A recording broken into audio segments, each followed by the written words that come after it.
नमस्कार दोस्तों, आइए जानते हैं बिहार के दिन भर की ताजा और बड़ी खबरें। वही आपने अभी तक वीडियो को लाइक और चैनल को सब्सक्राइब नहीं किया, फटाफट से कर लीजिए। पीएम किसान योजना के 4.84 लाख लाभुक शक के घेरे में कृषि निदेशक ने लिया ये एक्शन। पीएम किसान सम्मान निधि योजना का लाभ ले रहे 4 लाख से अधिक लोग शक के घेरे में हैं। हर साल इस योजना के तहत 6,000 रुपए उठा रहे लाभुकों की शिनाख्त शुरू की गई है। इस कड़ी में यह पता चला है कि प्रदेश में करीब 4,84,204 ऐसे लाभुक हैं जिनका वेरिफिकेशन नहीं हुआ है। ये 4,84,204 लाभुक इस योजना के लिए पात्र हैं या नहीं, इसकी जांच नहीं हो सकी है। साथ ही इनकी तरफ से दिए गए दस्तावेजों की भी समीक्षा नहीं हुई है। साल 2022 से 23 में 2,39,887 और साल 2023 से 24 में 2,44,327 लाभुकों का वेरिफिकेशन नहीं हुआ है। कृषि निदेशक ने जिला कृषि पदाधिकारियों और अनुमंडल कृषि पदाधिकारियों को इन लाभुकों का जल्द से जल्द वेरिफिकेशन कराने का निर्देश दिया है। तिरंगा पगड़ी पहन ओवैसी बोले, वक्त पाकिस्तान को समझाने का नहीं, माकूल जवाब देने का है। एआईएमआईएम प्रमुख व सांसद असदुद्दीन ओवैसी ने कहा कि अब वक्त पाकिस्तान को समझाने का नहीं, माकूल जवाब देने का है। कब तक पाकिस्तानी दहशतगर्दों के हाथों अपनी बहन बेटियों को बेवा होते देखेंगे? पहलगाम आतंकी हमले से पूरे देश में पाकिस्तान के प्रति नफरत एवं गुस्से का माहौल है। हम देश की हुकूमत से मांग करते हैं कि एक मजबूत एवं ठोस कार्रवाई कर इसके जिम्मेवारों को सख्त सजा दे। हमारी पार्टी भारत सरकार को पूरा समर्थन देगी। वह रविवार को ढाका उच्च विद्यालय के खेल मैदान में आतंकवाद के खिलाफ ओवैसी का जिहाद कार्यक्रम के तहत आयोजित एक जनसभा को संबोधित कर रहे थे। प्रधानमंत्री नरेंद्र मोदी ने वीडियो कॉन्फ्रेंसिंग के माध्यम से खेलो इंडिया यूथ गेम्स 2025 का उद्घाटन किया।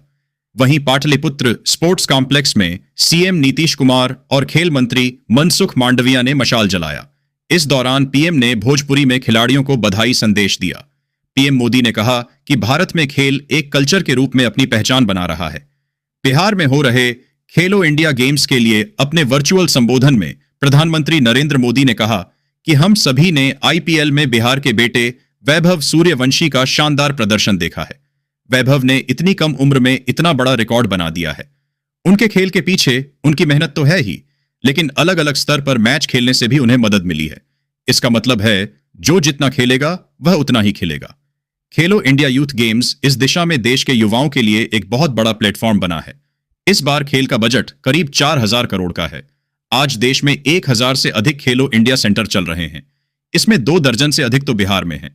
पीएम नरेंद्र मोदी ने कहा कि हमने खेल को पढ़ाई में भी शामिल कराया है। जीवन के हर क्षेत्र में खेल का बड़ा महत्व है। हाजिरी बनाकर अब स्कूल से बाहर नहीं जा सकेंगे शिक्षक। सरकारी स्कूलों के शिक्षकों की ओर से हाजिरी बनाकर स्कूल से गायब होने की लगातार मिल रही शिकायत पर सख्त कदम उठाते हुए शिक्षा विभाग ने इस पर विशेष निगरानी शुरू कर दी है। विभाग के अपर मुख्य सचिव डॉ एस सिद्धार्थ को शिकायत मिली थी कि स्कूल के बगल में रहने वाले शिक्षक ऑनलाइन हाजिरी बनाकर स्कूल से बाहर चले जाते हैं। कई शिक्षक हाजिरी बनाकर स्कूल से घंटों बाहर रहते हैं। जिला शिक्षा कार्यालय ने ऐसे शिक्षकों को चिन्हित करना शुरू कर दिया है। जिला शिक्षा कार्यालय ने ऐसे शिक्षकों पर कार्रवाई करने के लिए प्रधानाध्यापकों के साथ साथ प्रखंड शिक्षा पदाधिकारी को भी सख्त निगरानी रखने और ऐसे लोगों को चिन्हित कर अविलंब जिला शिक्षा पदाधिकारी को सूचित करने का निर्देश दिया है। अगर कोई शिक्षक हाजिरी बनाकर स्कूल से गायब हो जाते तो उनको सीधे निलंबित किया जाएगा। पीयू, पीजी रेगुलर और वोकेशनल कोर्स में 40 विद्यार्थियों को मिलेगा गोल्ड मेडल। पटना विश्वविद्यालय की ओर से पीजी के रेगुलर और वोकेशनल कोर्स में टॉप करने वाले विद्यार्थियों की फाइनल सूची जारी कर दी गई है। पीजी सत्र 2022 से 24 में विभिन्न विभागों में कुल 40 विद्यार्थियों को गोल्ड मेडल दिया जाएगा। 40 विद्यार्थियों में 25 छात्राएं शामिल हैं।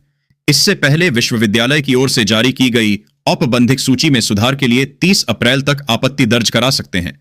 टॉपर्स विद्यार्थियों को 30 मई को दीक्षांत समारोह में गोल्ड मेडल देकर सम्मानित किया जाएगा। दीक्षांत समारोह पटना वीमेंस कॉलेज के वेरोनिका ऑडिटोरियम में आयोजित किया जाएगा। विश्वविद्यालय की ओर से पीजी के विद्यार्थियों को दीक्षांत समारोह में शामिल होने के लिए पोर्टल दोबारा खोला जाएगा। जिन विद्यार्थियों ने दीक्षांत समारोह में शामिल होने के लिए रजिस्ट्रेशन नहीं कराया है, वे 6 मई से 10 मई तक पोर्टल पर रजिस्ट्रेशन करा सकते हैं।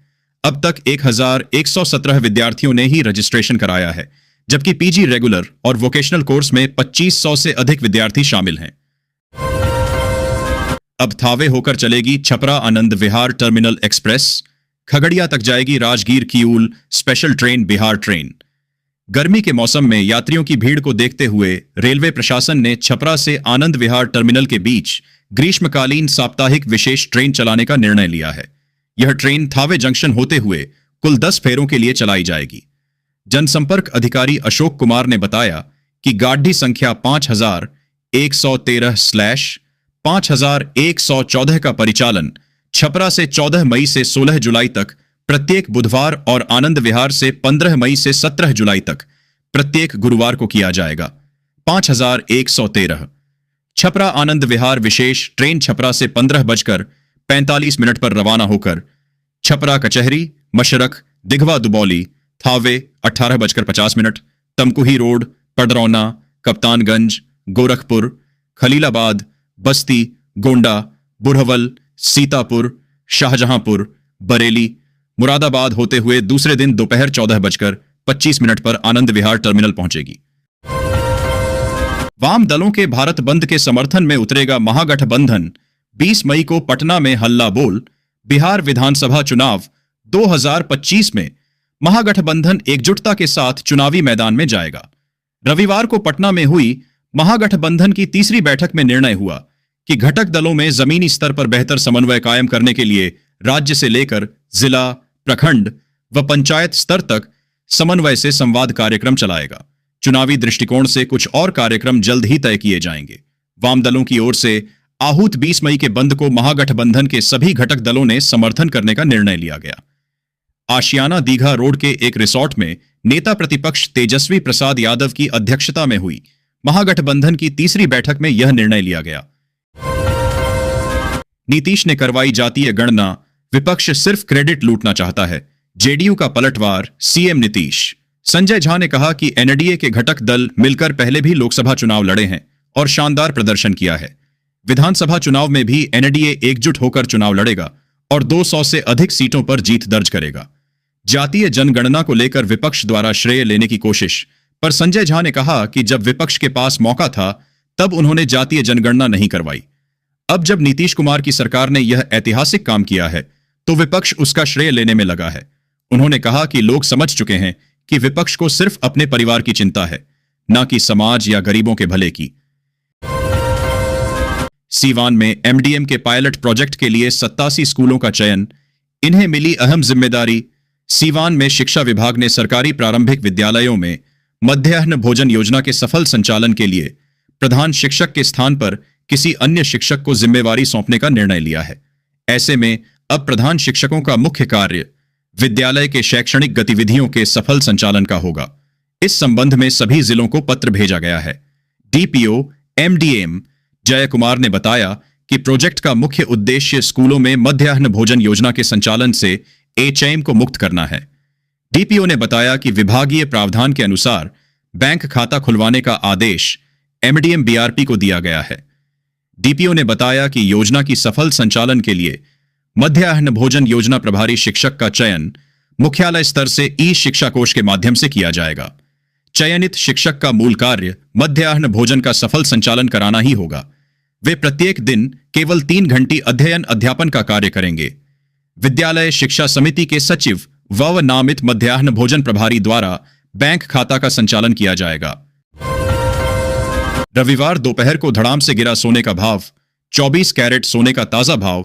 Gold price today. अगर आप घर में शादी या किसी बड़े कार्यक्रम के लिए सोना या चांदी खरीदने की योजना बना रहे हैं तो आज के ताजा रेट जानना जरूरी है। 4 मई 2025 रविवार को सर्राफा बाजार में सोने और चांदी के दाम स्थिर रहे हैं। 24 कैरेट सोना 95,660 रुपए और 22 कैरेट सोना 87,700 रुपए प्रति 10 ग्राम पर ट्रेंड कर रहा है, जबकि चांदी का भाव 998,000 रुपए प्रति किलो है। सोने की आंख और चांदी का मुकुट ले गए। बिहार में चोरों ने हनुमान जी को भी नहीं छोड़ा। खबर बिहार के आरा से है, जहां चोरों ने हनुमान जी को भी नहीं छोड़ा। शनिवार की रात बदमाशों ने हनुमान जी की आंख और मुकुट की चोरी कर ली। बजरंगबली की आंख सोने की थी, जबकि मुकुट चांदी की थी। घटना आरा स्टेशन परिसर स्थित हनुमान मंदिर की है। पुजारी के बयान पर केस दर्ज कर पुलिस कार्रवाई कर रही है। इस घटना से स्टेशन की सुरक्षा पर सवाल खड़े किए जा रहे हैं।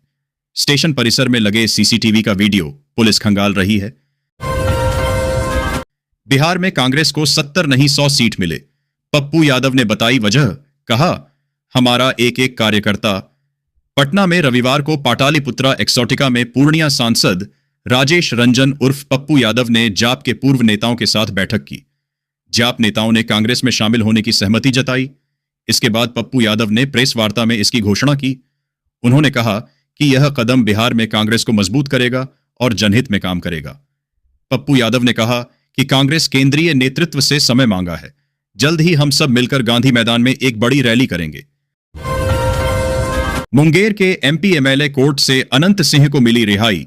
साक्ष्य के अभाव में पुराने मामले में बरीने मामले में बरी मुंगेर के एमपी एमएलए कोर्ट के विशेष न्यायालय के न्यायाधीश सह सहायक सत्र न्यायाधीश प्रथम कुमार पंकज ने शनिवार को साक्ष्य के अभाव में मोकामा के पूर्व विधायक अनंत कुमार सिंह को रिहा कर दिया। अभियोजन पक्ष आरोप को साबित करने में विफल रहा। इस मामले में अनंत कुमार सिंह के सहित 80 से 100 समर्थक के विरुद्ध मुकदमा दर्ज हुआ था, लेकिन आरोप पत्र सिर्फ अनंत कुमार सिंह के विरुद्ध समर्पित हुआ था।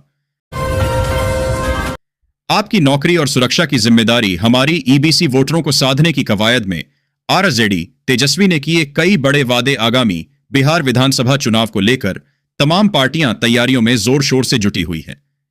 बिहार की सियासत जाति के इर्द गिर्द घूमती है। जातियों को साधने की कवायद विभिन्न दलों के जरिए की जा रही है। पटना के मिलर स्कूल मैदान में आरजेडी की अति पिछड़ा प्रकोष्ठ की ओर से अति पिछड़ा जगाओ, तेजस्वी सरकार बनाओ रैली का आयोजन किया गया। हमारा एक ही मिशन। नीतीश कुमार के करीबी मनीष वर्मा ने बताया, जेडीयू का चुनावी प्लान बिहार में इस साल के अंत में होने वाले विधानसभा चुनाव के मद्देनजर जेडीयू के राष्ट्रीय महासचिव मनीष वर्मा ने कहा है कि हमारा एक ही मिशन है, बिहार में जेडीयू को मजबूत करना। रविवार को मनीष वर्मा भागलपुर में इंजीनियरिंग छात्रों के एक कार्यक्रम में हिस्सा लेने के लिए पहुंचे थे। न्यूज एजेंसी आईएनएस से बातचीत के दौरान उन्होंने कहा कि मैं आज भागलपुर आया हूं, यहां पर इंजीनियरिंग छात्रों के एक कार्यक्रम में हिस्सा लूंगा। इसके बाद यहां पार्टी के कार्यकर्ताओं के साथ मुलाकात होगी। बक्सर में 220 बेरोजगारों को मिलेगा रोजगार प्रशिक्षण।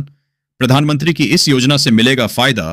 केंद्र सरकार की महत्वाकांक्षी पीएम इंटर्नशिप योजना के तहत डुमरांव नगर परिषद क्षेत्र के 220 बेरोजगार युवाओं को रोजगार प्रशिक्षण का सुनहरा अवसर मिलने जा रहा है। इस योजना के लिए स्थानीय स्तर पर युवाओं ने उत्साहपूर्वक आवेदन किया है, जिसमें लड़कों के साथ साथ लड़कियों ने भी बढ़ चढ़कर हिस्सा लिया है। लालू, नीतीश और मोदी के चेहरे पर नहीं, शिक्षा रोजगार के लिए वोट करें। जहानाबाद से प्रशांत जन सुराज के सूत्रधार प्रशांत किशोर ने रविवार को सदर प्रखंड के अमैन गांव में आयोजित जनसभा में कहा कि इस बार के बिहार विधानसभा चुनाव में मतदाता अपने बच्चों की बेहतर शिक्षा और रोजगार के लिए वोट डालने बूथ पर जाएं। प्रशांत किशोर ने कहा कि बिहार में अधिकारी और नेता राशन कार्ड बनाने से लेकर जमीन की रसीद कटाने तक के लिए रिश्वत ले रहे हैं, जिससे आम लोग परेशान हैं। इसलिए अगली बार वोट लालू, नीतीश और मोदी के चेहरे पर नहीं, अपने बच्चों के चेहरे को देखकर दीजिएगा। उन्होंने जहानाबाद की जनता से अपील की कि उन्हें और उनके बच्चों को लूटने वाले नेताओं को वोट न दें। अगली बार अपने बच्चों के लिए वोट दें और बिहार में जनता का राज स्थापित करें। बिहार में दूसरे राज्यों की गाड़ी चलाने वालों की अब खैर नहीं। इन नियमों का पालन नहीं किया तो धो बैठेंगे अपने वाहन से हाथ सड़कों पर। अगर आप दिल्ली, मुंबई, उत्तर प्रदेश या किसी अन्य राज्य की नंबर प्लेट वाली गाड़ी चला रहे हैं तो सावधान हो जाइए। बिहार परिवहन विभाग ने ऐसे वाहनों पर नकेल कसने की पूरी तैयारी कर ली है। अगर आपने मोटर व्हीकल एक्ट 1988 के नियमों का पालन नहीं किया तो आपकी गाड़ी किसी भी वक्त जब्त हो सकती है। हर साल 20 से 25 हजार गाड़ियां दूसरे राज्यों से बिहार आती हैं, लेकिन केवल 5% मालिक ही इनका रजिस्ट्रेशन करवाते हैं। अब परिवहन विभाग ने सीसीटीवी और डिजिटल डेटाबेस के जरिए गैर कानूनी गाड़ियों पर नजर रखना शुरू कर दिया है। बद्रीनाथ धाम के कपाट खुलते ही श्रद्धालु हुए परेशान, खराब रास्तों, लंबी लाइनों ने किया बेहाल। उत्तराखंड में चार धाम यात्रा 2025 शुरू हो चुकी है। रविवार को भगवान बद्री विशाल बद्रीनाथ धाम का कपाट भी श्रद्धालुओं के लिए खुल गया है। यहां भारी संख्या में श्रद्धालु पहुंचे। हालांकि दूसरी तरफ बताया जा रहा है कि कपाटोद्घाटन समारोह प्रशासनिक लापरवाही से घिरा रहा। कपाट खोलने के अवसर पर बद्रीनाथ धाम पहुंचे तीर्थयात्री काफी परेशान हुए। व्यवस्थाएं ठीक न होने की वजह से तीर्थयात्रियों को दर्शन करने में असुविधा हुई। टॉप 5 जॉब्स 2025 12वीं पास से लेकर ग्रेजुएट के लिए हजारों पदों पर निकली नौकरी। देखें, अगर आप भी सरकारी नौकरी की तलाश कर रहे हैं तो देश के विभिन्न विभागों में हजारों पदों पर सरकारी नौकरी निकाली गई है। आइए आपको आज की टॉप 5 जॉब्स लिस्ट के बारे में बताते हैं जिनके लिए आप अप्लाई कर सकते हैं। इनमें इसरो साइंटिस्ट इंजीनियर के 67 पद, बैंक ऑफ बड़ौदा प्यून के 500 पद, यूनियन बैंक ऑफ इंडिया के 500 पद, बिहार रेंज ऑफिसर के 24 पद और कम्युनिटी हेल्थ ऑफिसर के 4500 पदों की भर्ती शामिल हैं। लीची का इंतजार खत्म, जानिए कब से बाजार में आएगा बिहार का शाही फल। विदेशों में लीची का सीजन अब दस्तक दे चुका है। शाही लीची के लिए विश्व भर में प्रसिद्ध मुजफ्फरपुर में इस फल में लाली आनी शुरू हो गई है। व्यापारी के अनुसार एक सप्ताह में कुछ बागों से लीची की तुड़ाई शुरू हो जाएगी। इस बाग में प्रत्येक साल 10 दिन पहले लीची तैयार होती है। लीची अनुसंधान केंद्र मुशहरी के वैज्ञानिक के अनुसार वर्तमान में हवा में नमी अच्छी रहने से अभी लीची का तेजी से विकास हो रहा है। व्यापारियों का मानना है कि 15 से 20 मई तक सभी शाही लीची में लाली आ जाएगी। मुजफ्फरपुर की शाही लीची की अमेरिका, इंग्लैंड जैसे देशों में भी काफी मांग है।